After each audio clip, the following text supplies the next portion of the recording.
89వ కీర్తన 27, 28, 29 వచనాలు. దేవుని నిబంధన స్థిరముగా ఉండును.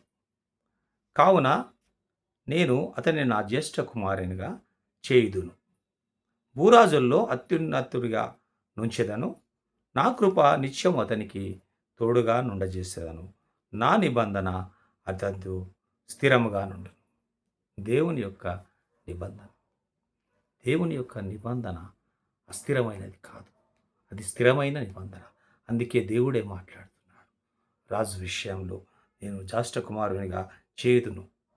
నా జ్యేష్ఠ కుమారునిగా నేను అతన్ని ఏర్పరచుకునేదను. భూరాజులలో మరి అత్యున్నతుడిగా నుండచేసి ఉంచేదను. దేవుని యొక్క వాగ్దానం, దేవుని యొక్క వాగ్దానం స్థిరమైన వాగ్దానం. దేవుడు చేసే నిబంధన స్థిరమైన నిబంధన.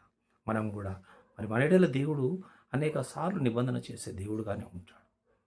కొన్నిసార్లు మనం వాటిని గ్రహించలేకపోతాం.